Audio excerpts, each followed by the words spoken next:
Trash housekeeper! Hurry up and prepare the meal!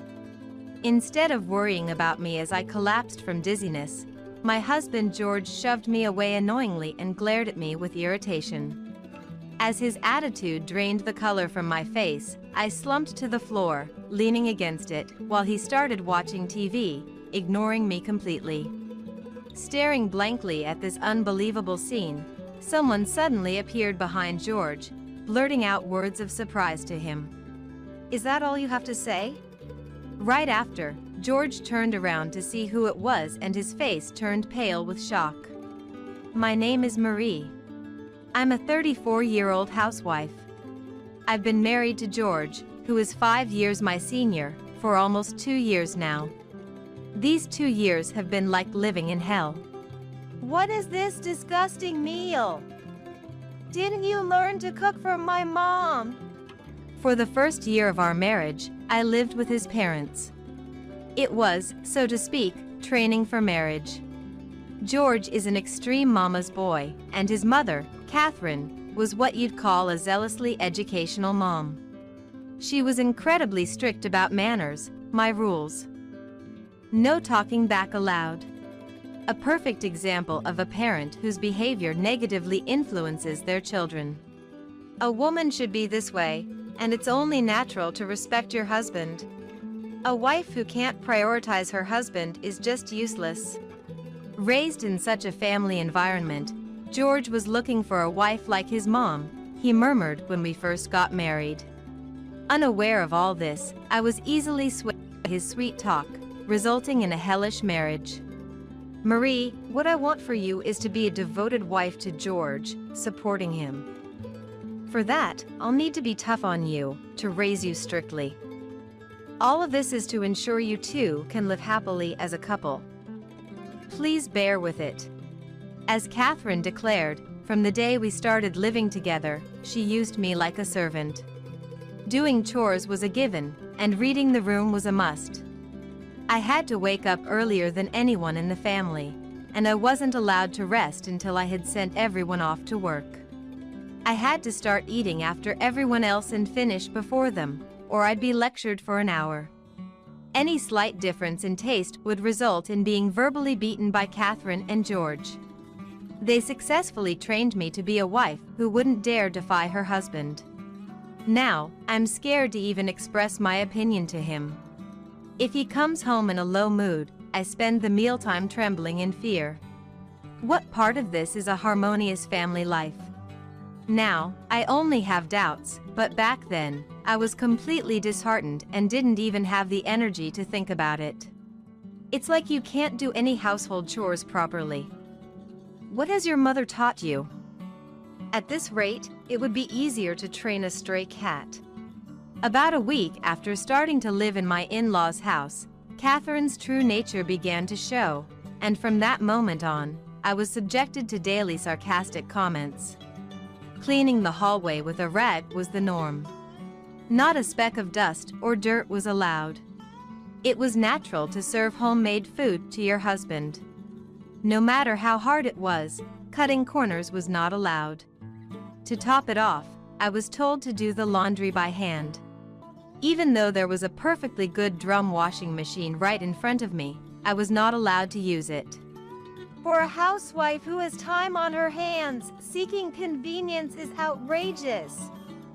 A housewife is supposed to suffer through hand pain. You're the first daughter-in-law I've seen who only learns to take it easy. While complaining loudly, Catherine effortlessly used the drum washing machine right in front of me.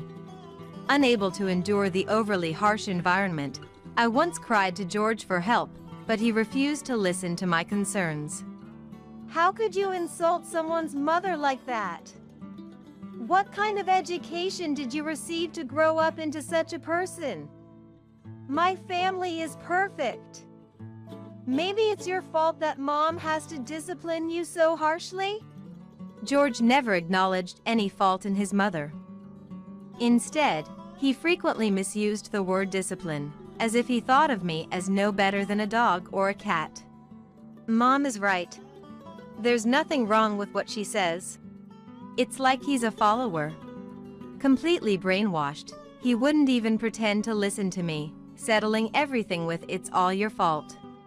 This was also reported to Catherine, and from the next day I was forced to go shopping on foot. I was not even allowed to use public transport for shopping trips, no matter how far. I had to walk everywhere. From now on, live your life in a dress. The disorder in your lifestyle stems from your behavior. Welcome your husband home in a dress. Eat all your meals standing up. I won't allow you to sit in a chair. The level of harassment I faced as his wife was beyond what could be dismissed with just a quaint word. I thought about running away, unable to endure any longer, but I had no parents, and my only sibling, my brother Tony, was married and living in India. I had nowhere and no one to turn to for help. I cried every day and night, gradually wearing down mentally. By the time we finished our marriage training and started living together, I was emaciated. I was drained physically and emotionally. "Honey, please. I feel sick. Can you let me go to the hospital?" About a week after we started living together. I hadn't had my period, and I was plagued by daily nausea and headaches. I decided to talk to George about my poor health. There was no chance of pregnancy since we hadn't been intimate since getting married. If not that, then perhaps it was indeed an illness. The headache was too severe to even get up, and my body felt weak and unresponsive like anemia. My condition was clearly severe, beyond what could be endured quietly. When I spoke to him with a pale face, he responded with annoyance and refused my request. "What do you mean by feeling sick? Be specific. You're always lacking in details. Are you even thinking before you speak? Raised spoiled by your parents, that's why you ended up like this. Thinking others will understand your feelings with just a little hint, that's why you can't manage yourself. I'm tired, you know. Don't waste my precious time with your words. Make your point quickly and specifically. Don't irritate me with every little thing." Hearing his sarcastic complaints made my ears hurt and worsened my headache. I regretted getting married in this insane situation. He never showed any signs of this behavior while we were dating, but as soon as we got married, this happened. He used to be kind, always sincere, and full of charm, popular at work. "Marie is really clumsy and can't be left alone." I worked at the same company as George. When I got the job at this major company after studying hard, Tony was so happy that he cried. At that time, my parents were still alive. So when I got the job, Tony came back from India for me, and we spent time together as a family. "If you ever have any trouble, call me anytime. Even if we're apart, I'm still your brother." Tony, 7 years my senior, really doted on me. There were aspects of George that reminded me of Tony, which drew me to him. He was caring, laughed off my clumsiness, sincere, smart, and a reliable big brother figure to everyone. He was someone I admired. "With the headache, nausea, and dizziness, I'll go get some medicine from the hospital, so please, could you give me some money for the consultation?" I couldn't feel a trace of his kindness from back then. Not a speck remained. Now, he seemed like a completely different person. Cruel to the point where the word brutal fits, not seeing me as a person. He looked at me with a scornful gaze, as if he was looking at trash, instilling nothing but fear in me. "It's all just indulgence." What? I didn't expect to receive any money honestly, but I was at a loss for words at his unexpected response. "Living as a housewife, being pampered, and yet you complain? Where in your lifestyle do you find the cause for dizziness, nausea, headaches? It's all just excuses to avoid doing household chores." "That's not. I didn't mean that." "Not working outside, And you talk about headaches. That's laughable. Just take some over-the-counter medicine and get over it. I won't allow a waste of money. The household finances were entirely managed by George's salary. He confessed before we got married that he couldn't do anything around the house and wanted me to handle the household chores as a housewife. Don't worry about money. Whether we have 3 or 4 kids, I'll earn enough working outside. I want you to do what I can't. Even I, as unreliable as I was happy to be of help to him. I had no hesitations about leaving my job if it meant being his support. I believed we would have a happy life together. But this was the reality that awaited me. I became like a bird trapped in a cage, forced into a constrained life.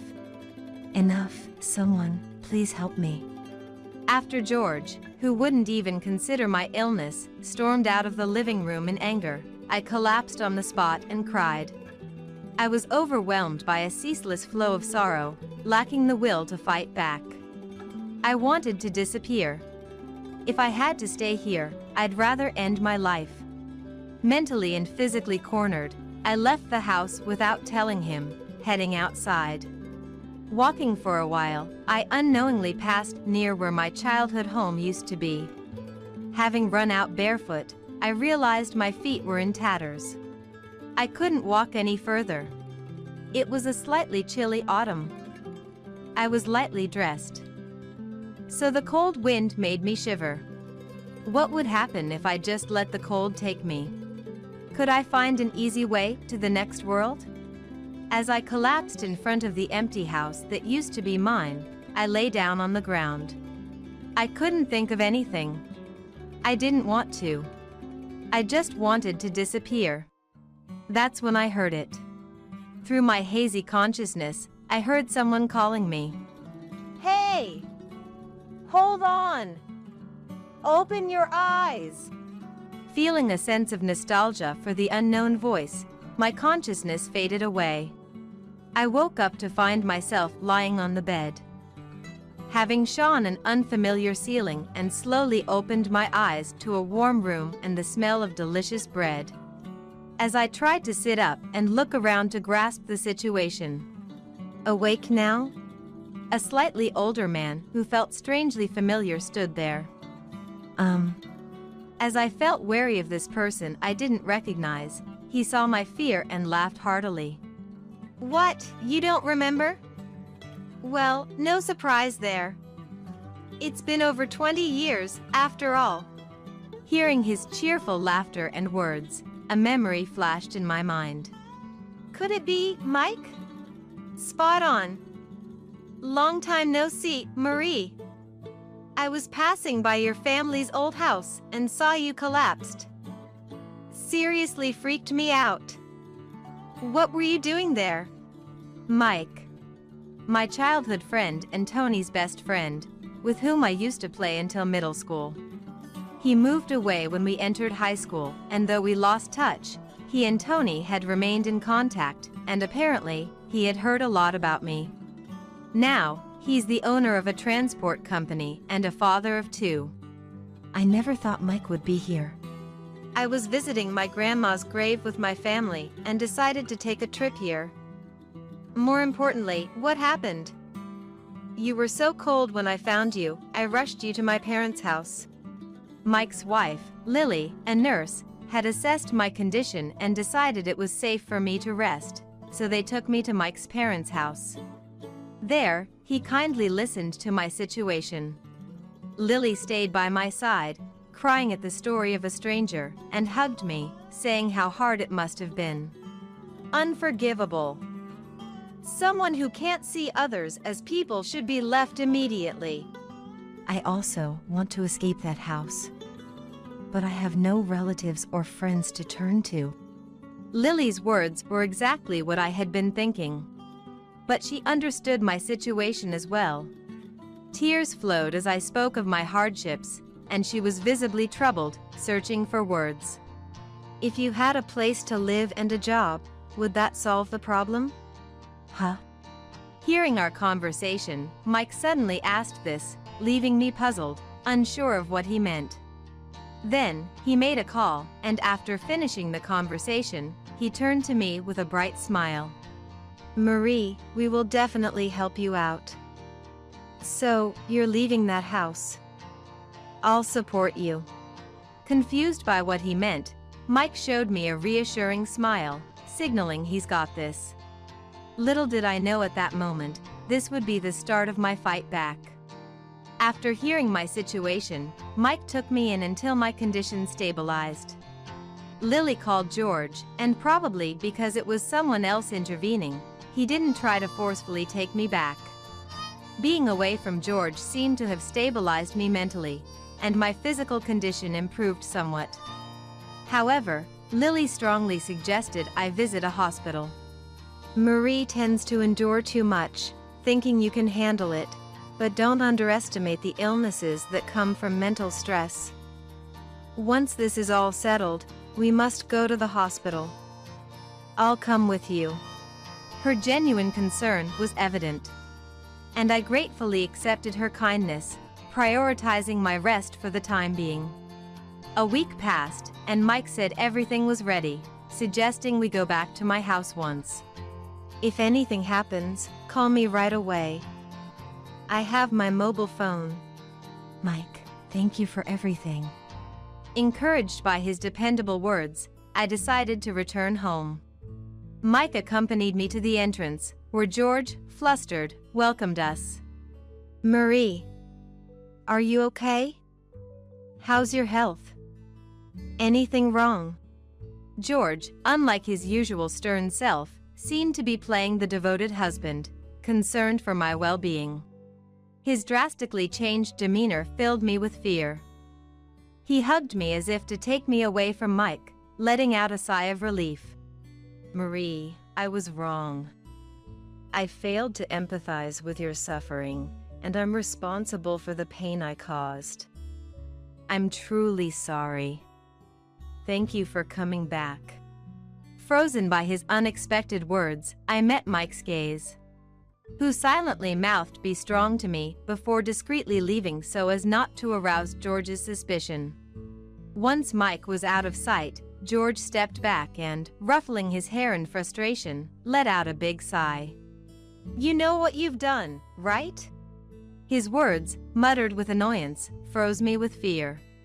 His tone was now cold, as if he was bothered by the inconvenience I brought. Hesitant to enter, George forcibly pulled me inside and roughly let go of my hand. "Relying on some guy I don't even know. I never thought you were such a shameful woman." His hurtful words brought tears to my eyes. Despite my resolve to be strong upon returning, his gaze and harsh words made me tremble uncontrollably. "I'm scared. I want to leave. It's too hard." As these thoughts swirled in my heart, my vision darkened with dizziness.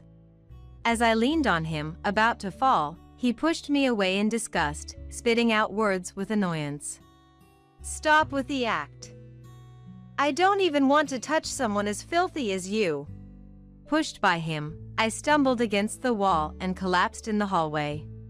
Without a care for me, George turned on the TV, lounged on the sofa, and ordered me to do housework. "Housekeeper, get the meal ready. Because of you, I haven't had a decent meal in a week. Cooking and laundry are all you're good for, so hurry up and get it done." Looking around, I saw piles of laundry and dishes left out. The house in complete disarray. I can't do this anymore. I can't go on with this person. I want a divorce. Just as I thought this, someone approached George from behind and spoke up. "Is that all you have to say?" Shocked by the familiar voice, George slowly turned around to see the person standing there, his face draining of color. "Tony! Why are you here?" There stood Tony, supposed to be in India, his presence bringing panic to George's face. "Never mind that. What the hell have you been doing to my sister, huh?" Tony's intimidating presence made George tremble with fear. Tony, who had been working in civil construction in India, had grown bigger and more robust since leaving the US. It was no surprise that George, with his slender frame, would be intimidated by Tony's approach.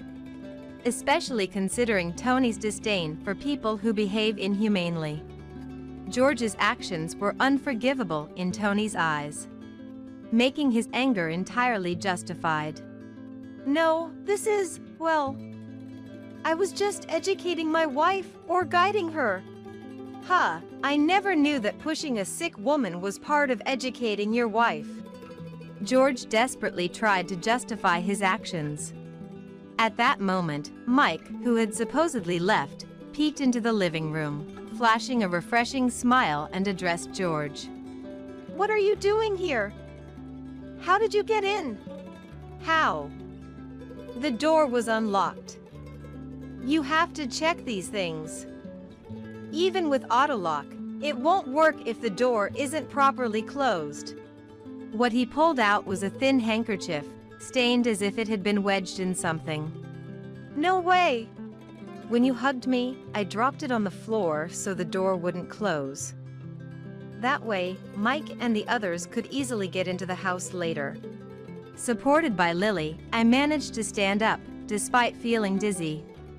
George's expression, as he alternated between looking at me and Tony, was filled with panic and fear.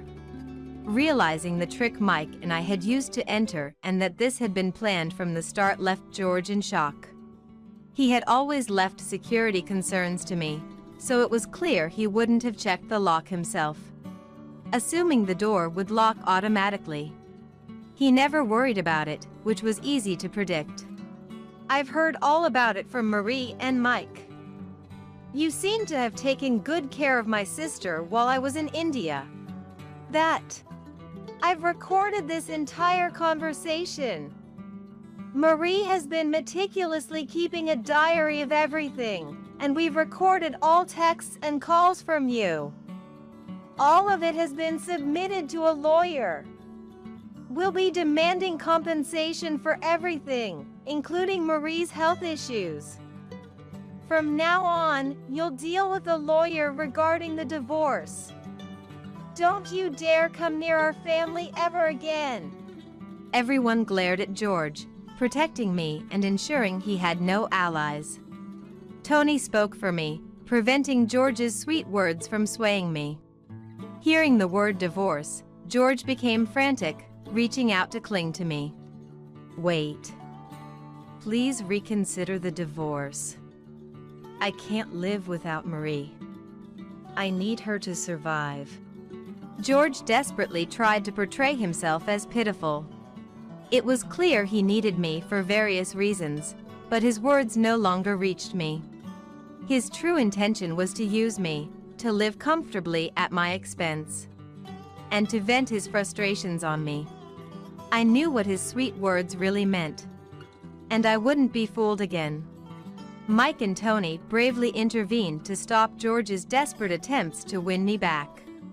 From behind them, I finally voiced my long-suppressed feelings towards George with a coldness I had never shown before.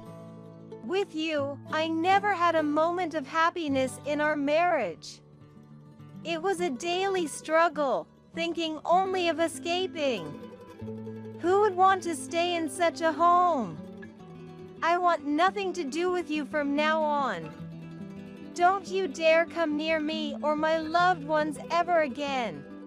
Perhaps because I had never shown my emotions like this before, George stopped resisting in shock. Overwhelmed by the reality before him, he collapsed, drained of all strength. Thus, I was finally freed from George's malevolence, and decided to move to India with Tony. After things settled down, I went straight to the hospital with Lily by my side, and was diagnosed with depression. Mike suggested that it would be best for my recovery to stay at his place for a while before starting a new life, and I gratefully accepted his offer. We're here for you. You can rely on us for anything. If that husband of yours tries to barge in, I'll kick him out myself. Just leave it to me. Tony and I deeply appreciated their reassuring words and kindness. The reason for Tony's return to US was a call from Mike, who had been on the phone with Tony at that time, informing him of my situation and convincing him to come back immediately. Why didn't you rely on me? Although Tony scolded me upon his return, knowing I struggled to ask for help, he also apologized for not coming to check on me sooner in US and hugged me tightly, apologizing repeatedly. Thanks to Tony's quick actions in arranging a lawyer and accommodation, the situation was resolved smoothly. From now on, live with us over there. Learning a foreign language might be tough, but my wife and friends will give you all the support you need, so don't worry. Saying so, Tony offered me a job at his company, where his colleagues welcomed me warmly. As for George, he and his mother were sued for moral harassment by us and are now chased by debts. After explaining everything to my former colleagues before leaving US, George lost his position at his company. Losing his credibility, life at the company became difficult for him, leading to his resignation. He now lives at his parents' home, scraping by on day-to-day jobs.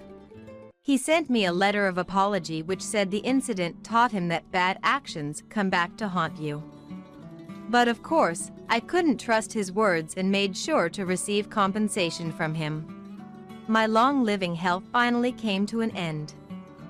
Now I live a comfortable and joyful life in India, surrounded by kind people. Taking care of Dad and Mom is all on you, my dear wife. If you oppose, I'll divorce you and sue for alimony, huh? Could he really believe such an absurd demand would pass? I looked at Georgina, utterly exasperated. Alex stood there boldly, giving me a nasty smirk while looking at me. He must think I would accept his demand. Indeed, I've complied with the requests for the sake of the in-laws, believing it was the right thing to do. Regardless of Alex, I thought those two were good people. But now, having seen Brittany's true nature, I've lost all concern, let alone any sympathy. I smiled back at Alex. All right then. Let's get a divorce. Don't come crying to me later. Talking back to your husband, what a failure of a wife. Good riddance. Choosing your job over Dad and Mom. Unbelievable. Oh, my apologies for that. Exactly. I'd prioritize Dad and Mom over my job any day. Unlike you, who's utterly heartless. Alex boasted too proudly. Then why didn't he take time off work now? Instead of pushing it onto me, he should just take a break and help out his parents. Blaming and pushing responsibilities onto me without lifting a finger, what a way to shift the blame. From now on, even if we see each other at work, don't you dare speak to me. I should have chosen a different company. Alex's parting words pushed me to my limit. Then you're fired. What? Fired? You're not my boss. What are you on about? Gone mad from the divorce shock? I couldn't help but reveal a truth Alex was unaware of. I'm Ren, 40 years old. I run an apparel company. I started this company at 26. Having lost my parents early, I motivated myself by setting goals and focusing on achieving them. Decades later, I've dedicated my life to stabilizing the business, working tirelessly. As my friends got married one by one, I didn't even have a boyfriend.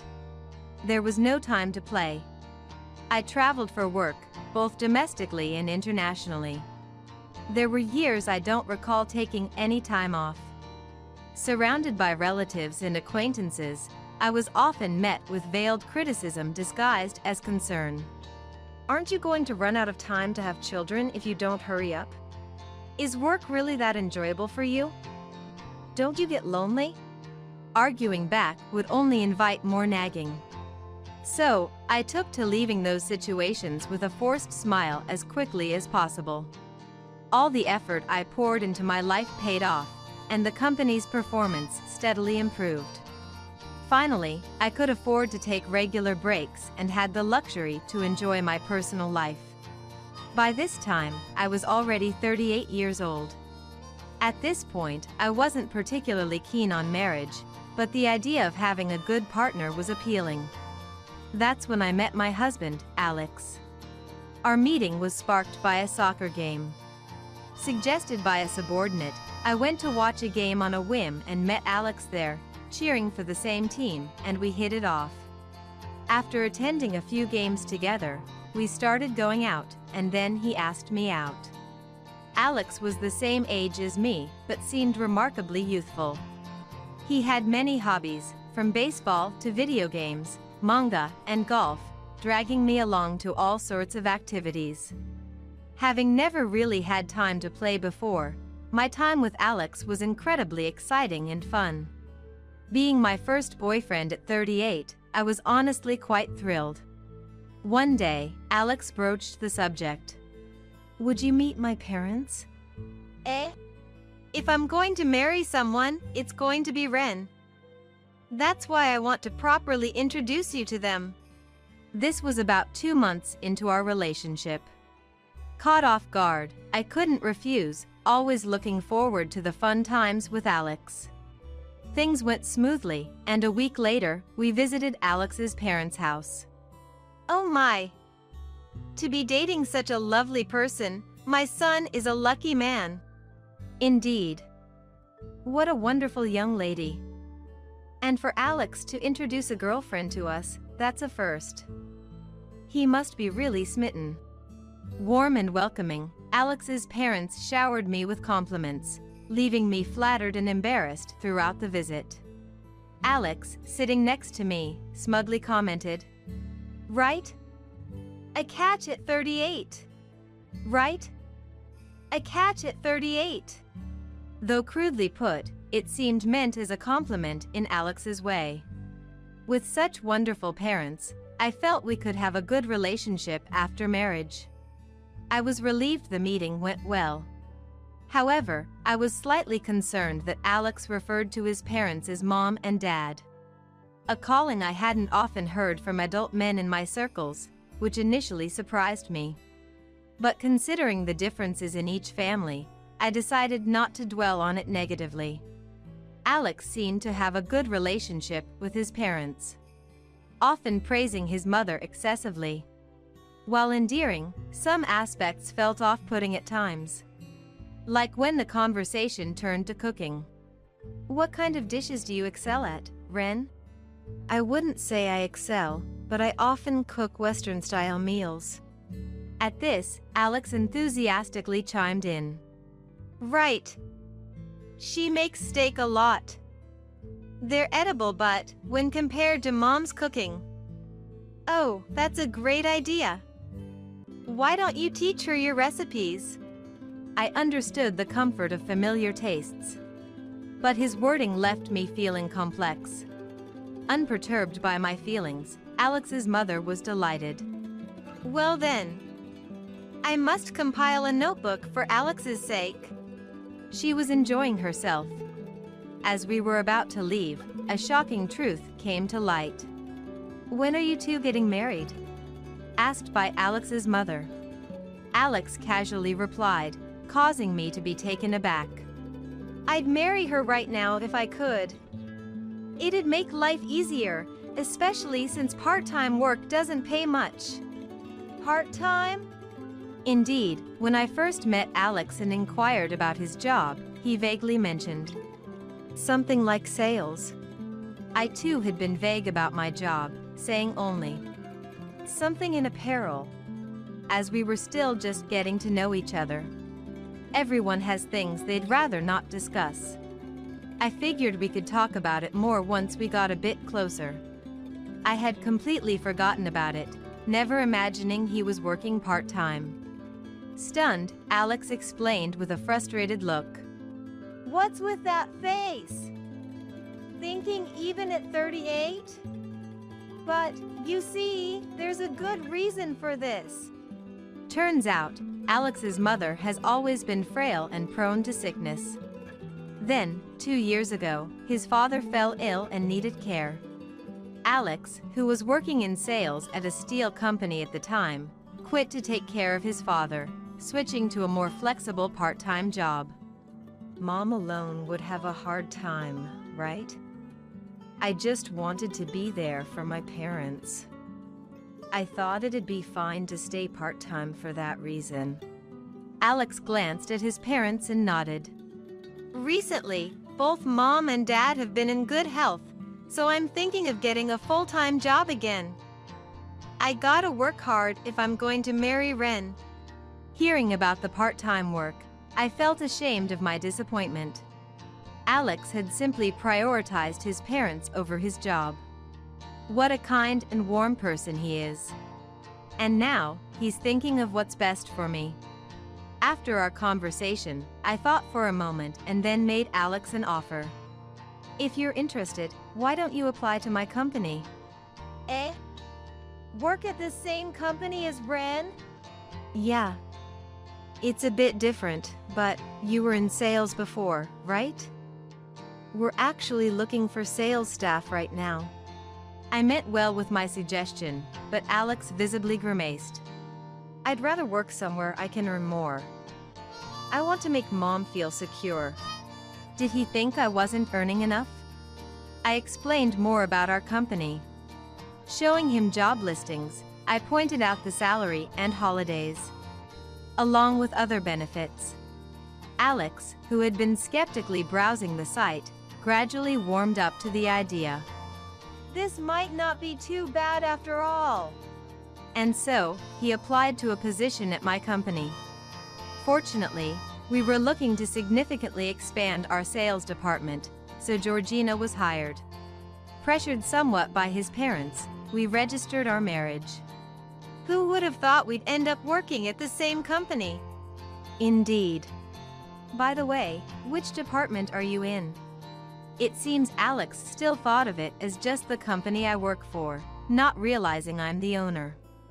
I hadn't kept it a secret on purpose, but it felt awkward to bring it up, and I hadn't mentioned it yet.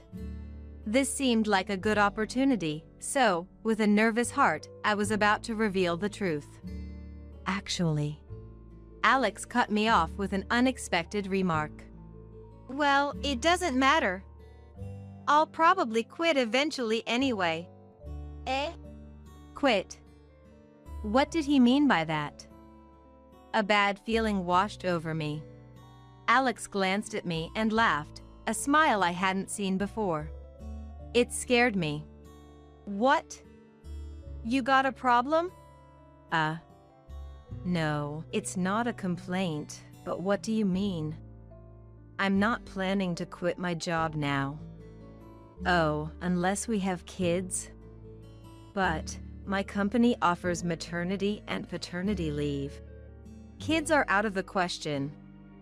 We're already busy with Dad and Mom. Dad and Mom?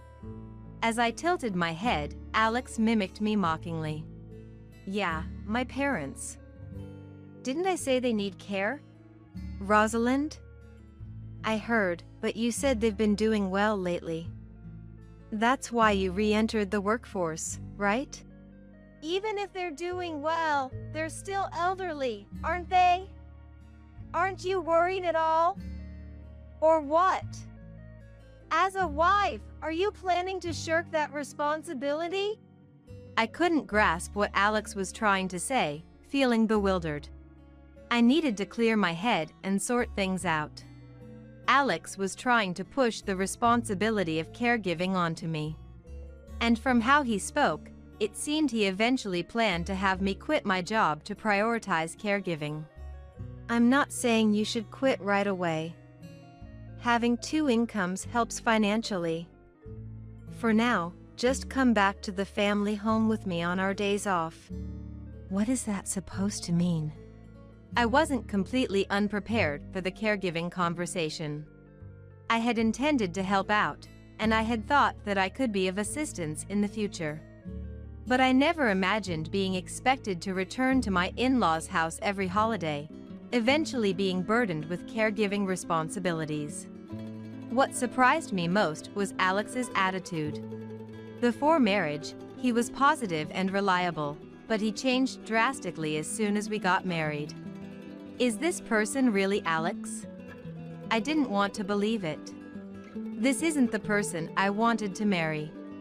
I wanted to escape from reality by closing my eyes tightly, but Alex's angry voice relentlessly broke through. Listen, you're my wife. Don't defy me. Got it? I was so shocked by the change that I couldn't agree or disagree. I wish I hadn't married at all if I knew this would happen. Regret filled my mind, and the word divorce quickly followed. Society might frown upon a divorce so soon after getting married. But that seemed less important than wasting time with someone unpleasant. I prepared the divorce papers right away. The issue was the reason for divorce and the in-laws.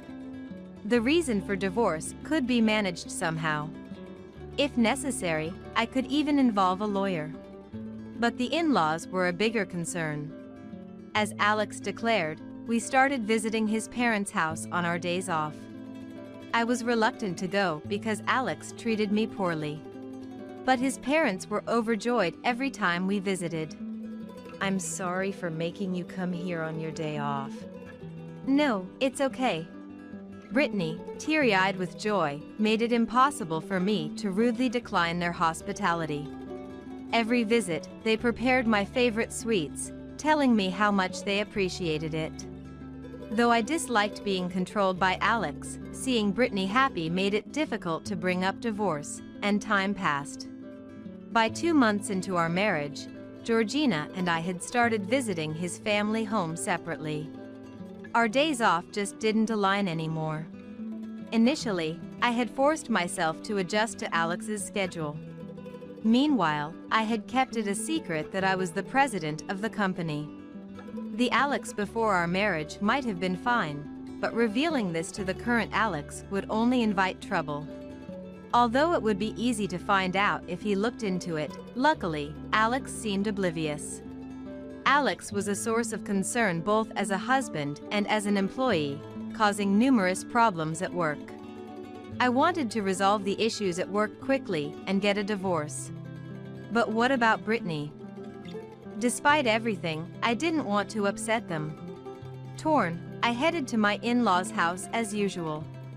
Lately, I had become accustomed to entering the house without waiting to be invited. Today, as always, I opened the door and took off my shoes. That's when I heard a familiar voice from the back. Undoubtedly, it was Alex's voice. He was supposed to work today, but perhaps his schedule had changed. Feeling awkward, I walked down the hall and was about to enter the living room when I overheard their conversation. That person, she's not very considerate, is she? And her housekeeping is subpar. She's earnest, but couldn't you find someone better? Indeed, it was Brittany's voice. However, the tone was so full of malice, unlike anything I had heard from her before. It sounded like something out of a movie, so spiteful and unlike the Brittany I knew. Yet, it was unmistakably Brittany's voice. Despite all the praise she had given me, the thought of the gentle Brittany saying such things tightened my chest. I didn't want to hear any more, but my legs felt too heavy to move. Sorry, Mom. But, you know, she's tall, so she might be able to carry you if necessary. With a bit of training, she could become more useful. Well, for now, she's pleasant and financially supportive, so I suppose that's acceptable.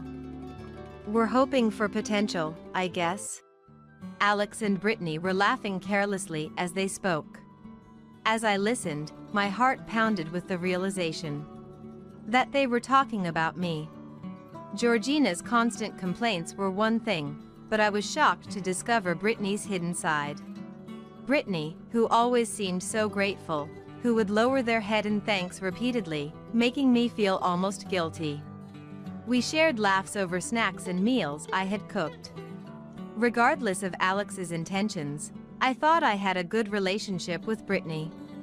I had hesitated on divorce partly because of Brittany. Yet, according to their conversation, I was merely a caregiving resource for Brittany as well. Brittany then added insult to injury with this remark. For now, I'll keep praising her and egging her on. She looks so foolishly happy then. Alex, you should learn from me. A fool and his scissors are easily parted, as they say. Hearing this, I left the house as if fleeing. After calming myself down a bit, I contacted Alex and his family. I'm going to be busy for a while and won't be able to visit or contact you. I'll reach out again later. Despite multiple calls from both Alex and his family, I ignored them all. Alex's angry messages were even recorded on the voicemail. Do you think you can trouble Mom like this? Apologize to her in person right now. You don't have the right to refuse. As if anyone would comply after being spoken to like that. Naturally, I ignored this too. At work, I made sure not to run into Alex and started staying at a hotel after hours. During this time, I methodically prepared for divorce. Then, one day when preparations were sufficiently in place, I was finally caught by Georgina, who had been lying in wait at the office. Hey! Ren! Upon spotting me, Georgina looked like he was about to grab me but restrained himself, likely due to the presence of others. I decided to move the conversation to an empty conference room to talk with Alex. I've been looking for you. What do you think you're doing? How many times have I called you? Do you have any idea how much I've been searching for you? Alex was clearly furious. His breath was heavy, and his eyes, bloodshot and glaring, seemed to curse me with every look. As soon as we entered the room, he approached me with heavy footsteps. Then, standing right in front of me, he aggressively grabbed my wrist. Let go! I told you on the phone, didn't I? I'll contact you when I've calmed down. Is there anything more important to you than my dad and mom? Do you realize how lonely you've made them feel by not being there? Lonely? They were talking behind my back, and yet he dares to complain. I trembled with anger. I wished I could shut him up right there and hurl at him the worst insults I could think of. But I was too agitated to articulate my thoughts properly, so all I could do was grit my teeth and glare at Alex. Taking advantage of my silence, Alex continued. Pour them, right? Even now, they're hungry because there's no food at home. Forget work today. You should just go back home. Don't you dare tell me what to do with my work. You're not a child, and caregiving doesn't mean you can't move. It's about time you stopped being so dependent. I shook off Alex's hand and yelled. I have an important meeting later today. There's no way I can just take off. And if it's so important, you should take a day off and go yourself. There was no need for me to sacrifice so much for such people. Throwing away important work for them? Alex probably never expected me to fight back. He staggered back, surprised. You're talking back to me. A wife's place is too. I've been thinking, your values are skewed. What do you mean a wife's place? They're your parents, aren't they? Shouldn't you be taking care of them instead of pushing it onto someone else? Indeed, Alex's work today was supposed to be just preparing documents and meetings in the office. The document preparation could be rescheduled, and the meetings could be rearranged if he asked others, without causing much inconvenience. If Brittany was so important, he should be the one to take time off. If he won't, it shows how little they matter to him. Yet he dares to blame and try to control me. Such a convenient mama's boy. Disgusting. What? That's ridiculous. Why should I, the husband, have to bow my head and skip work just to clean up after my wife? Clean up what exactly? It's time to make things clear. Listen up. Taking care of my parents is your job as my wife. If you can't do that, you're worthless as a wife. Alex launched into a tirade, puffing up his chest with rough breaths, as if trying to intimidate me. Was he trying to scare me? He seemed like some playground bully. Not scary at all. What even is the value of a wife? Why do I have to be evaluated? So, what exactly do you want from me? I asked, my voice laced with a sigh. Alex snorted derisively. Taking care of Dad and Mom is all on you, my dear wife. If you oppose, I'll divorce you and sue for alimony, huh? Could he seriously believe such an absurd demand would fly? I looked at Alex, utterly dumbfounded, but there he was, standing tall and proud, giving me a nasty smirk. He must think I'd comply with his demand after becoming attached to Brittany. Indeed, I had been accommodating to the in-laws, thinking it was for the best. Regardless of Alex, I thought those two were good people. But now, having seen Brittany's true colors, I couldn't care less, let alone feel any sympathy. I smiled back at Alex. All right then. Let's get a divorce. Huh? Alex sounded completely taken aback. Do you even understand what you're saying? Yes. I can't be the wife you want. So, let's get a divorce, shall we? If you want to sue for alimony, go ahead. Whether you'll get it is another matter, though. I pulled out the divorce papers from my bag and handed them to Georgina. I had been keeping them on hand ever since I considered divorce. Are you serious? Do you realize what you're doing? Yes. Please, sign them quickly. Alex froze, seemingly in disbelief. Seeing his hesitation, I said, "Oh, you're not divorcing? Just talk, then?" Which made him furiously scribble his signature on the papers. After reviewing the signed document, everything was in order. I immediately handed it over to my secretary to file. Well, we're strangers now. As I stated matter-of-factly, Alex spat out. You'll regret this. Talking back to your husband, what a failure of a wife. Good riddance. Choosing your job over Dad and Mom. Unbelievable. Oh, my apologies for that. Exactly. Even if I lost my job, I'd prioritize Dad and Mom. I'm not heartless like you. Alex said this with too much pride. Then why didn't he take time off now? Instead of pushing it onto me, he should just take a break and help out his parents. Blaming me while he just complains is just passing the buck. From now on, even if we see each other at work, don't talk to me. I should have chosen a different company. Alex's parting shot pushed me to my limit.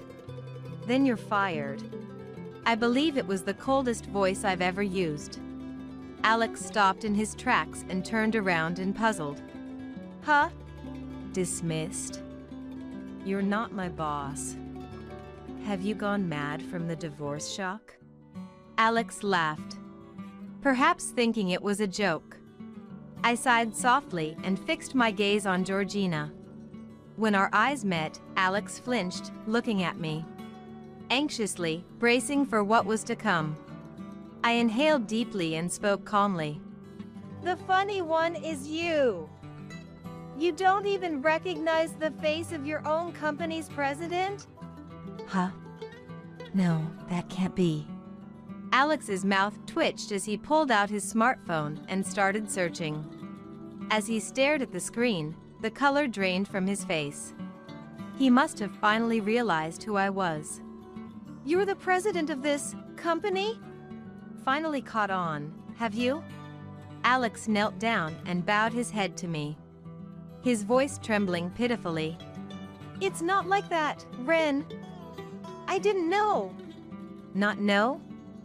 No, you chose not to know, didn't you? I never brought it up, but there were plenty of opportunities for him to find out.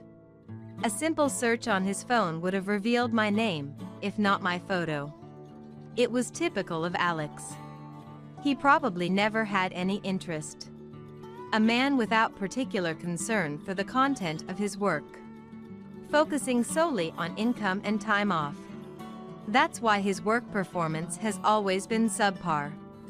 To you, I was merely an afterthought, wasn't I? What you and your parents truly desired was a diligent, hardworking wife. Someone to take care of them, anyone would do, right? Alex, mouth agape, shook his head, his face turning a ghastly shade of pale. Not at all.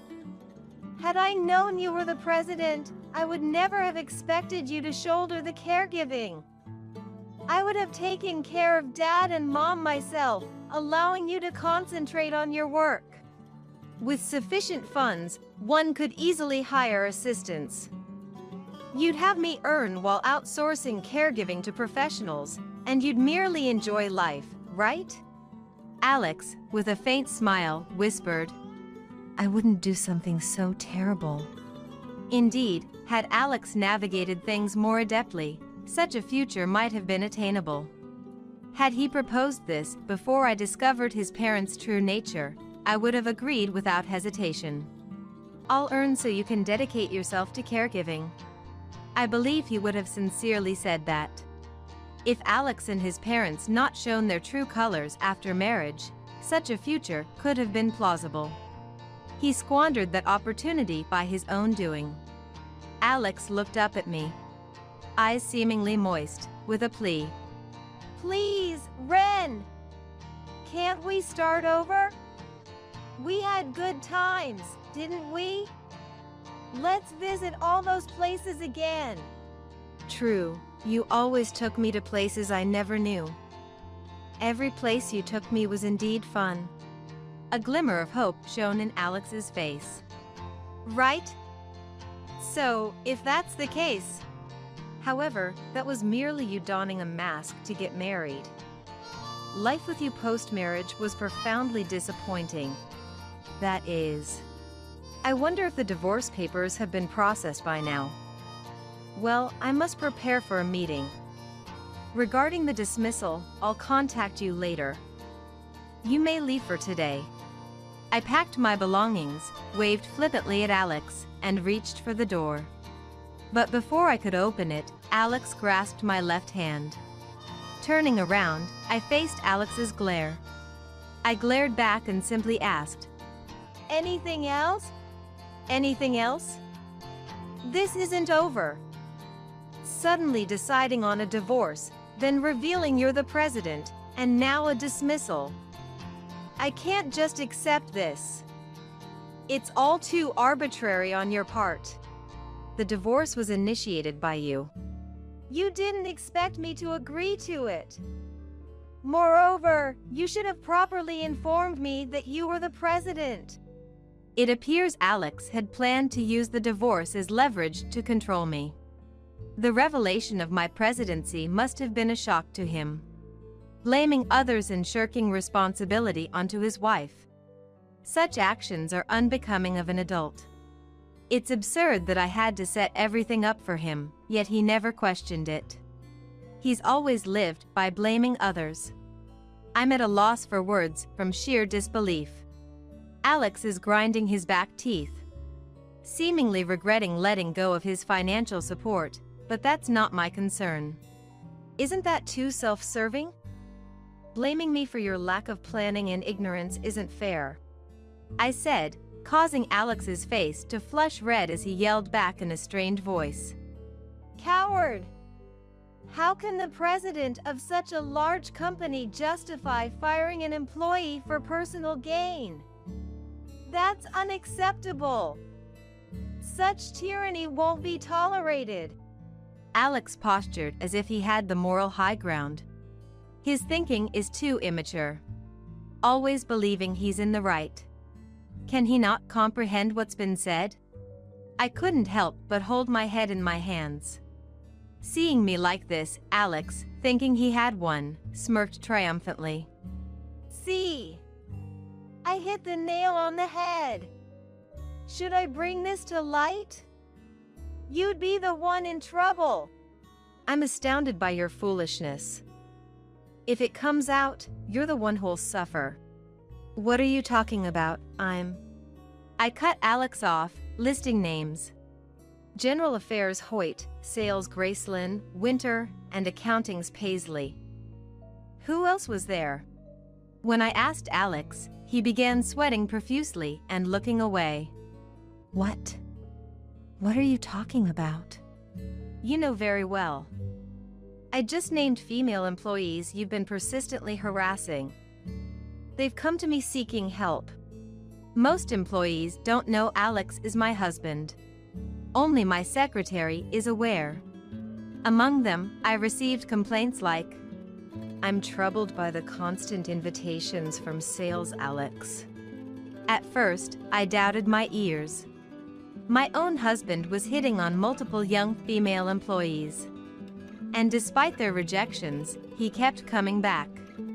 I was mortified and apologetic beyond words. I was just trying to foster camaraderie among employees, Alex defended. By specifically targeting women over a decade younger than you?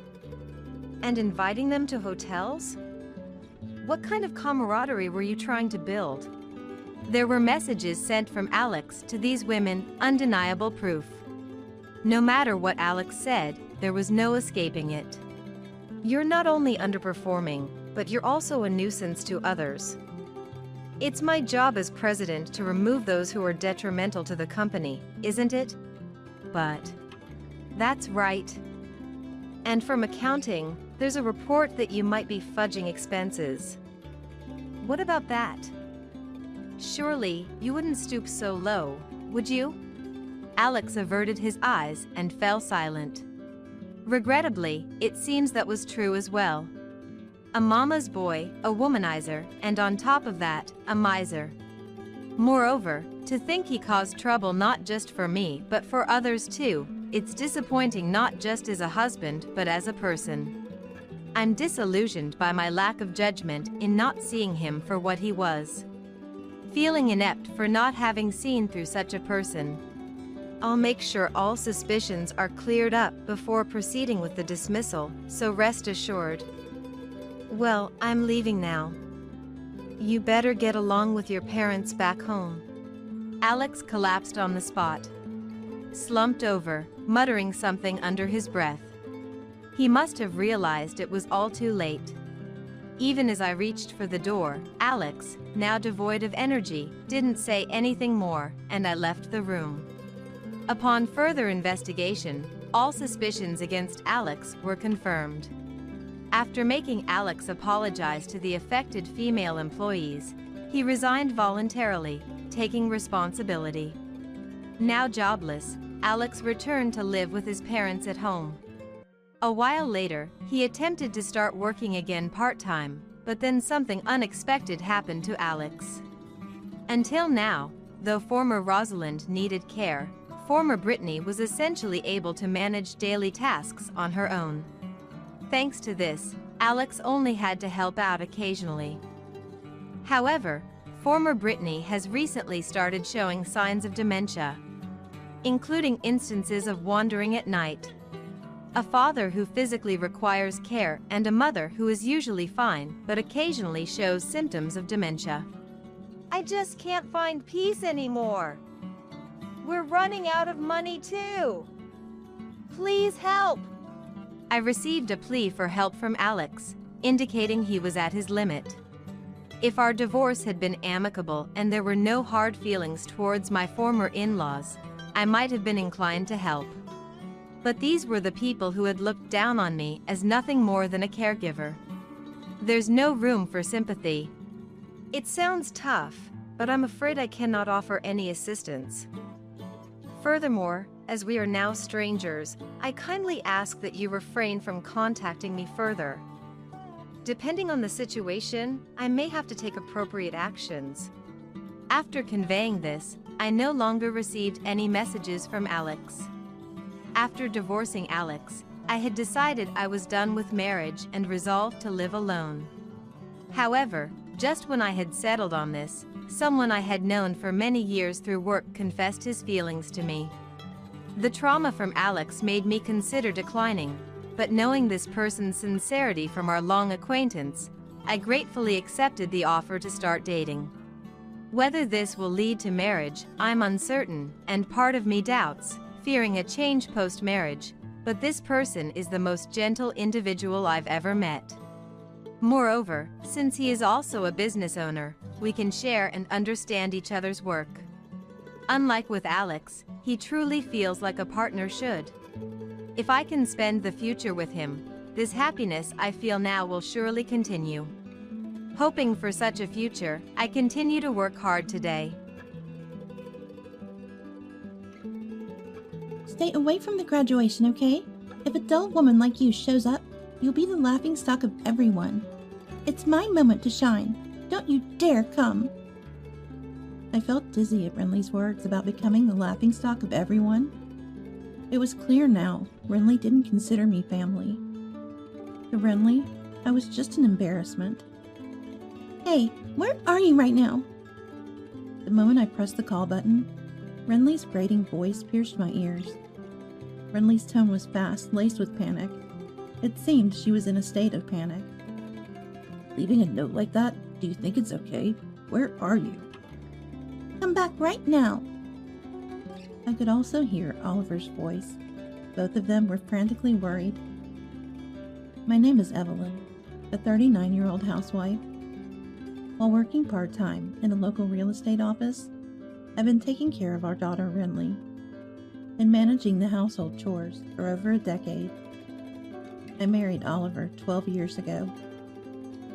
Oliver had a daughter, Renly, from his previous marriage. I met Oliver at the workplace where I worked before we got married. At that time, I was working at a construction company, and Oliver used to come there for sales. Our company was strict with its clients, but I was always impressed by Oliver, who came to sell with a smile.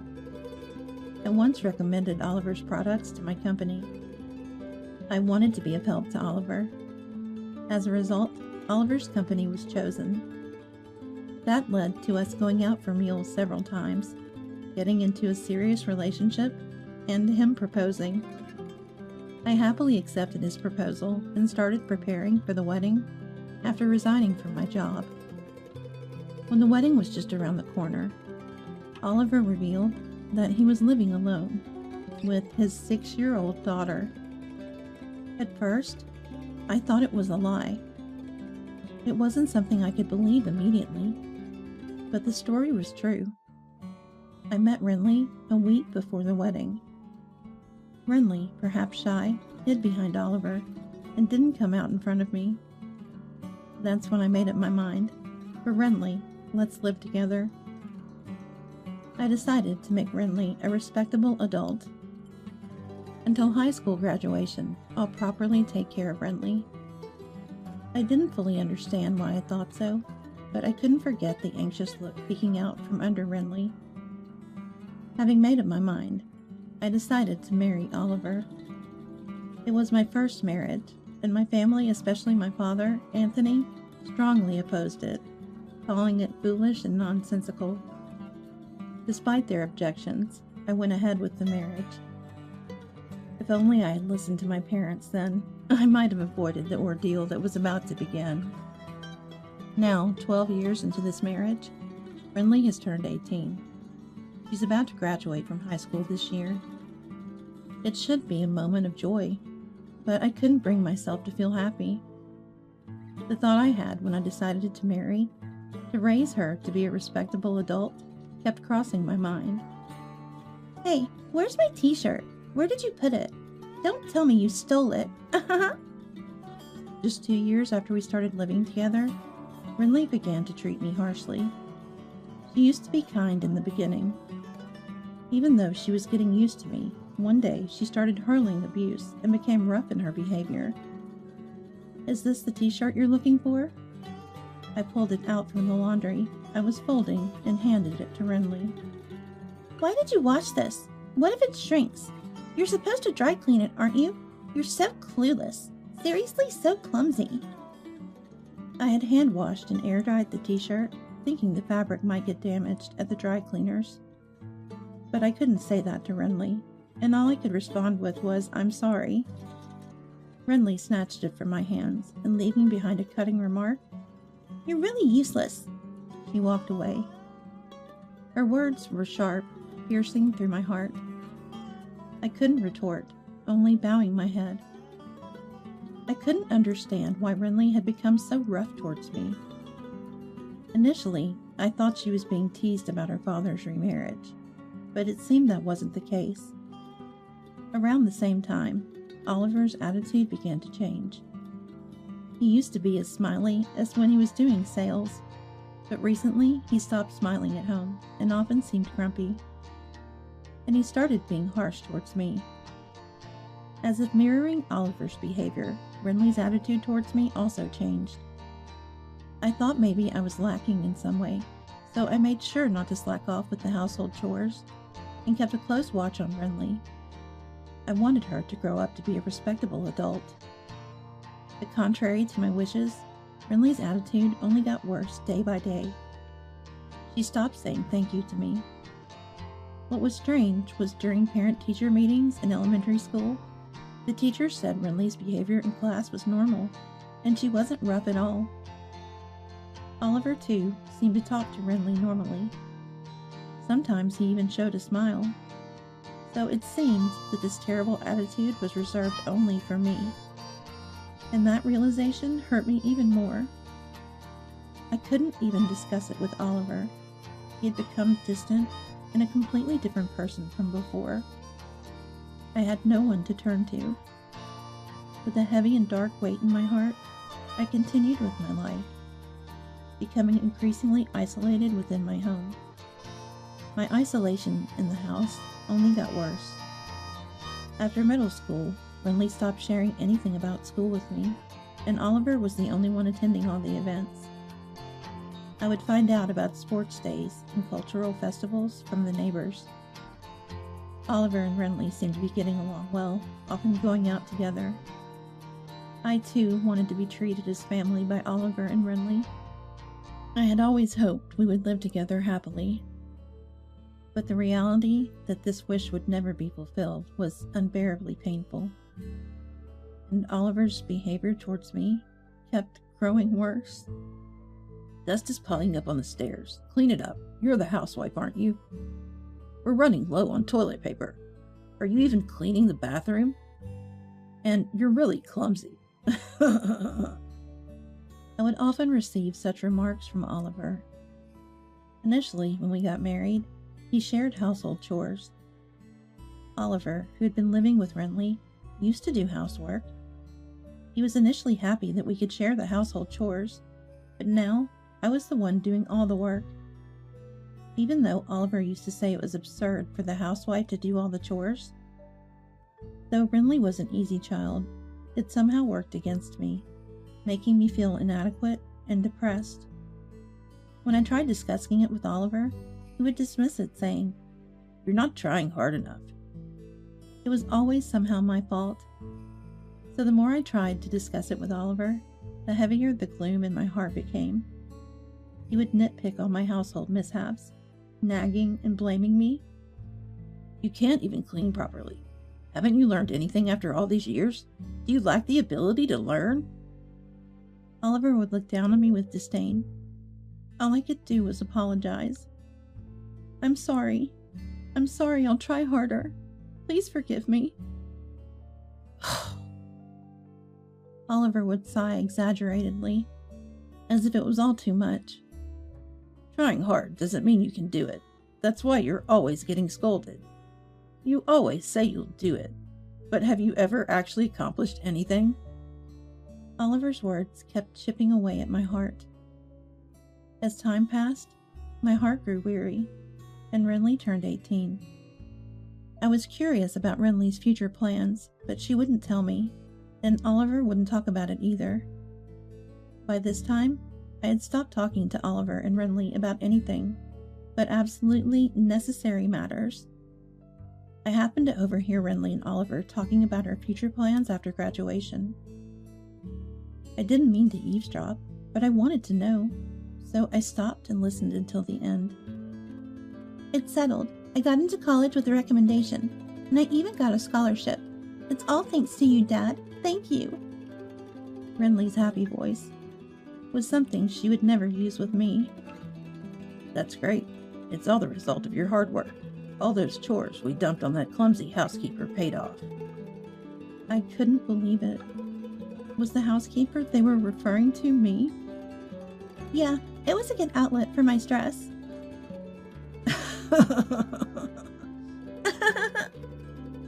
Their scornful laughter reached my ears. I quietly left the spot and locked myself in the bathroom. It was the only place I could be alone. Crouched in the bathroom, I held my head and let the tears flow.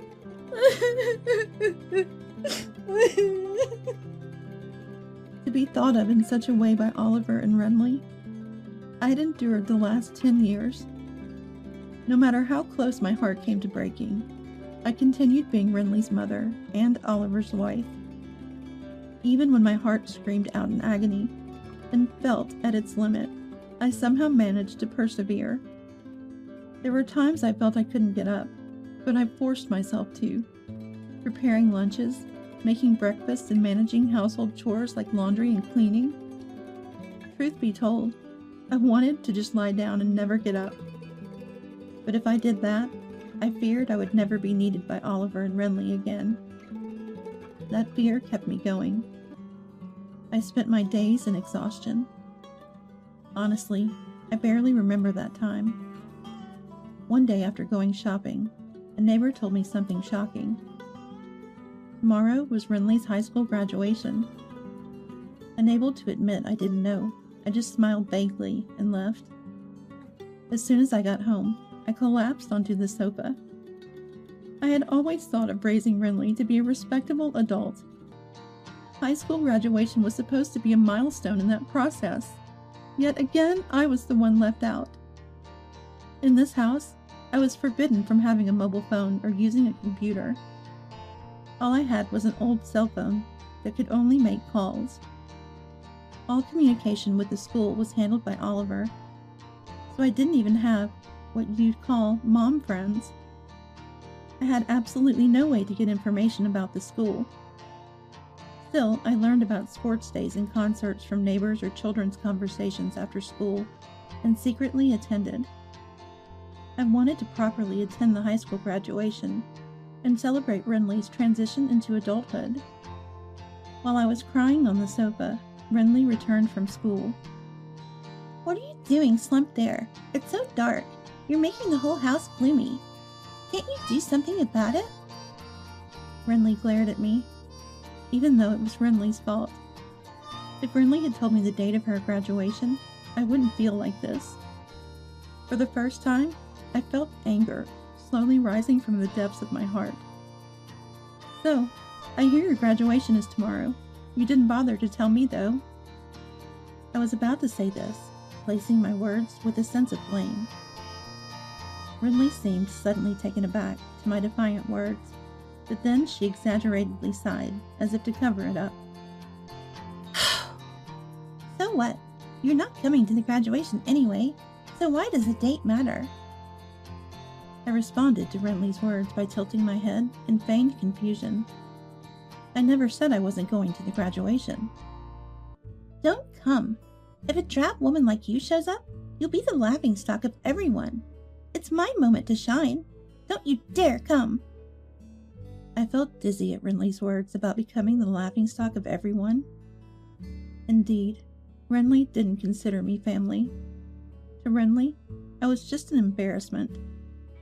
I had hoped this time would be different, but it seems forgiveness was out of reach. Renly's words "don't come" pierced my heart. It was clear that from her own mouth that I was nothing but an intruder. That night, Oliver came home holding a suit in a dry cleaner's bag. He had taken the suit to the cleaners himself without asking me. It was obvious he knew about Renly's graduation ceremony. When I looked at the suit, Yeah, I guess Renly didn't tell you. Oliver said it with a mocking, pitying look. It was confirmed I was the least needed in this house. I was the only one who thought of us as a family.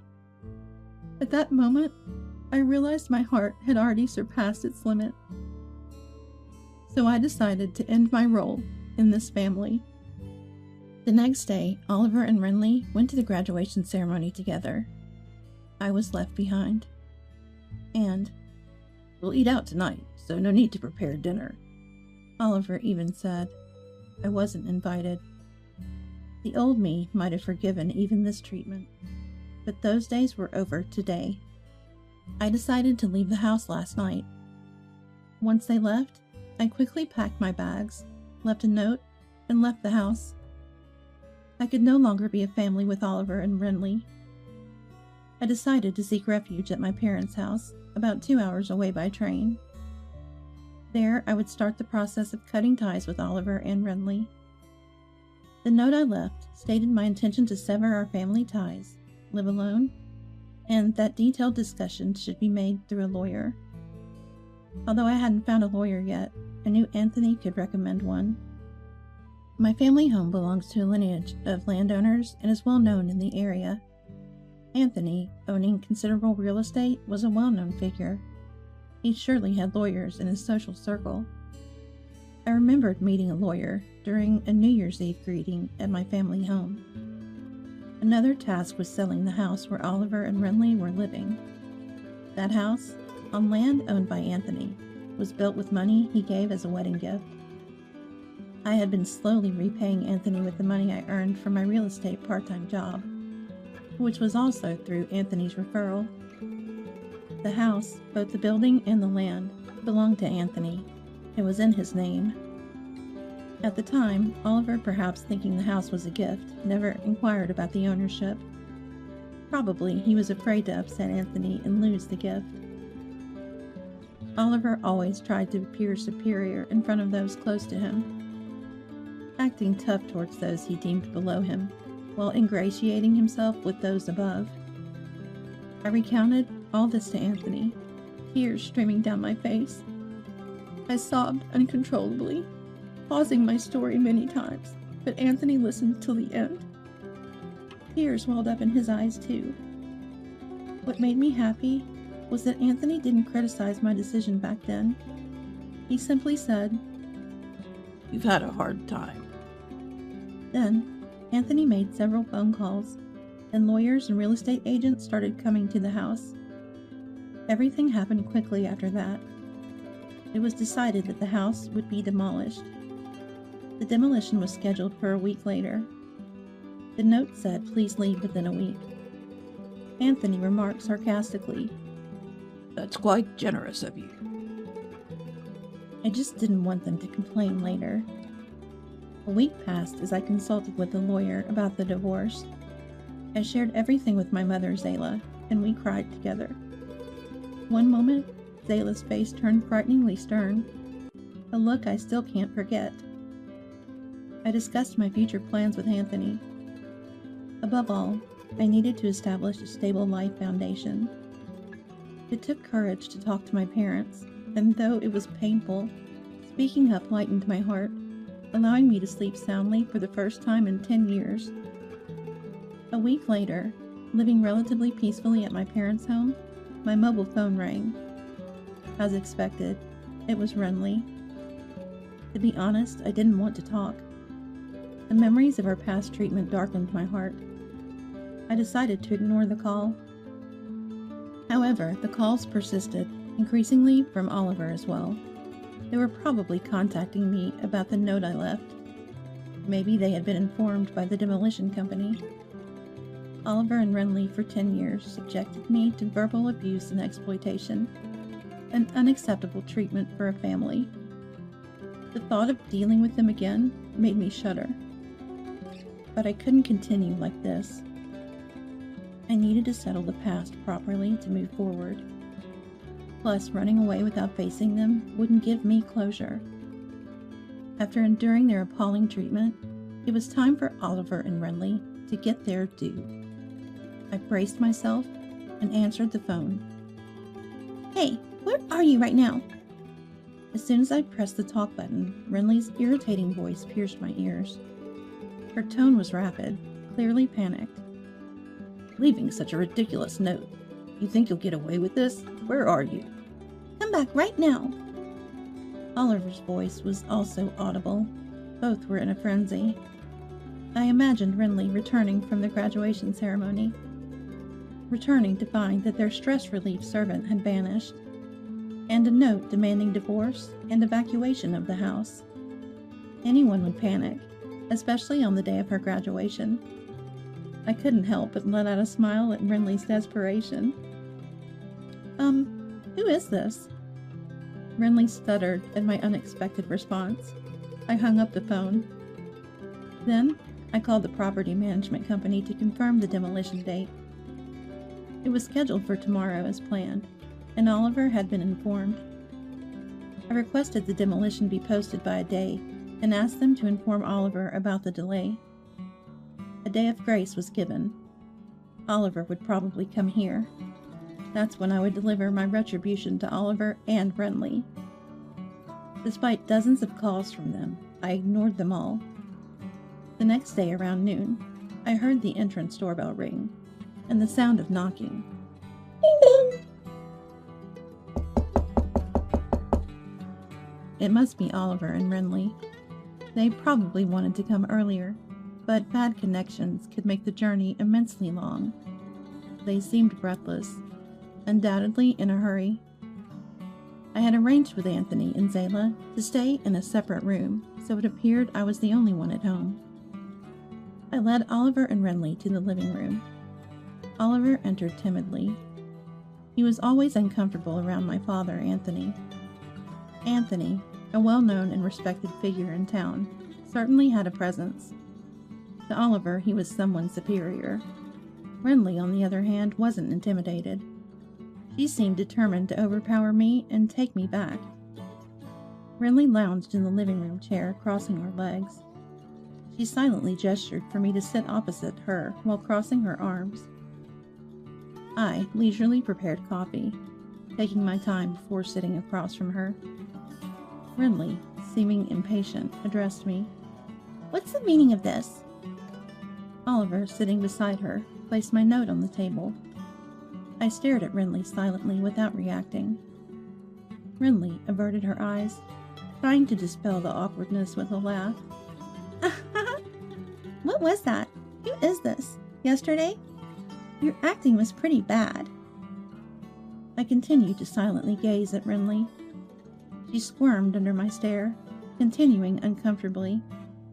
Look, it's useless. You can't make it without us. You're nothing but trash. I almost reacted to Renly's harsh words, but restrained myself, noticing the tremor in her voice. She must be putting up a strong front. Throughout this, Oliver remained silent, seemingly watching how things would unfold. Stop being stubborn and come back.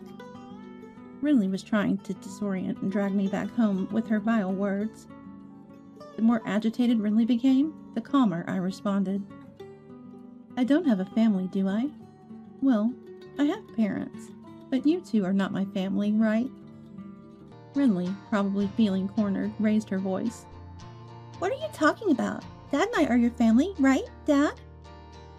Renly, sensing she was at a disadvantage alone, started seeking Oliver's support. Oliver looked around, ensuring no one else was present, and then spoke to me with a sense of relief. That's right, you can't live without us, just like Renly said, so you're coming back. Oliver suddenly became assertive, realizing my parents were not around. Looking back, I marvel at his lack of courage.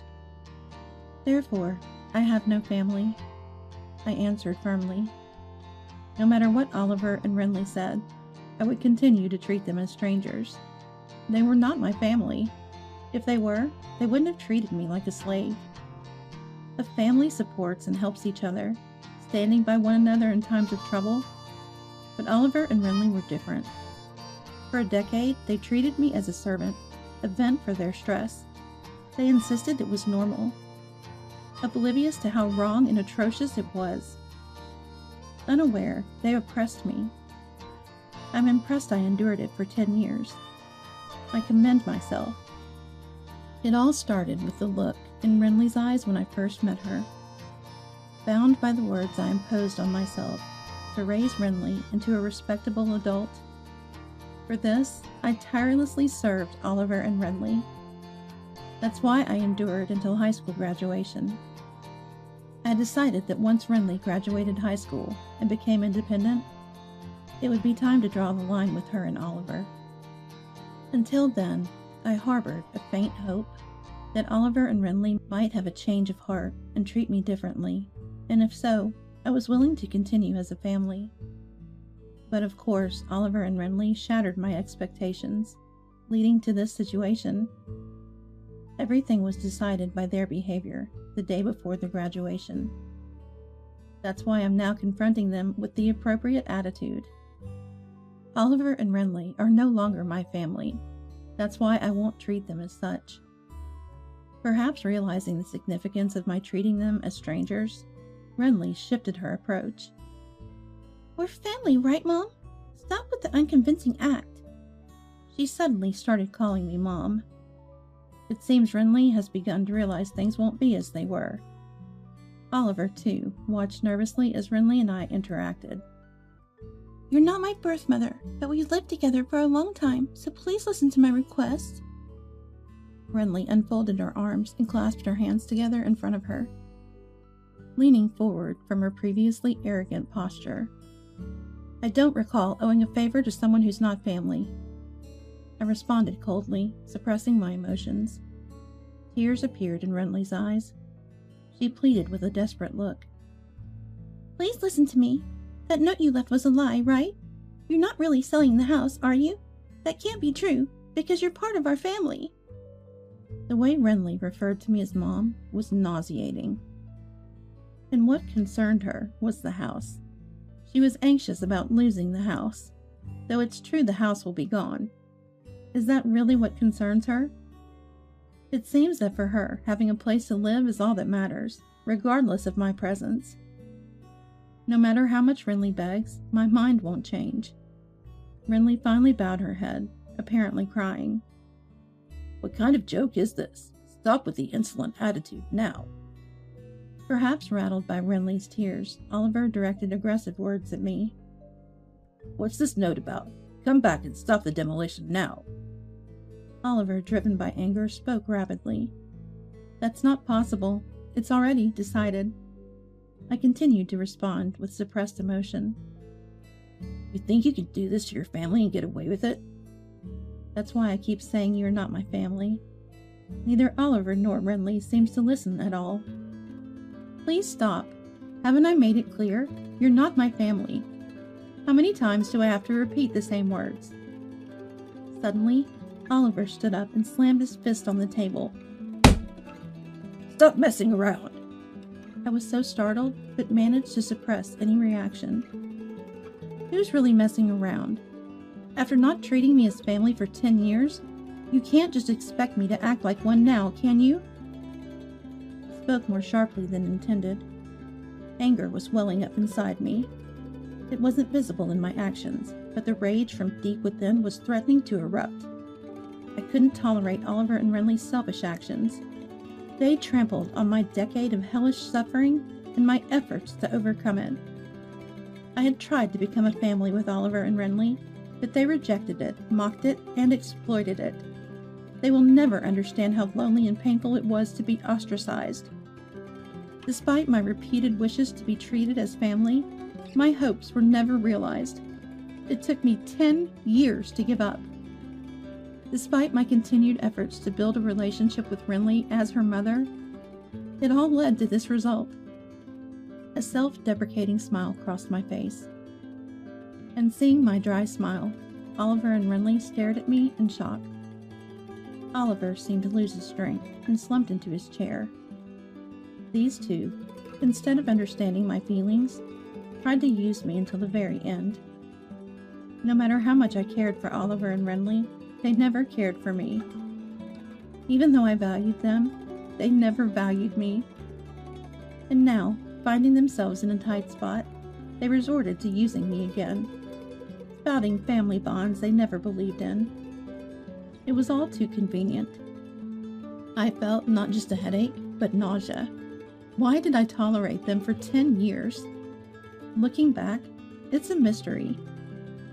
But dwelling on it now is pointless.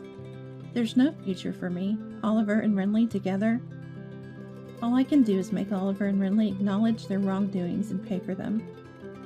I expect and trust nothing from Renly or Oliver anymore. Oliver stood up, knelt on the floor, and bowed his head. I'm sorry. Please come back. I beg you. Even with his head bowed, it made no impact on me. I won't extend a helping hand or consider living together again.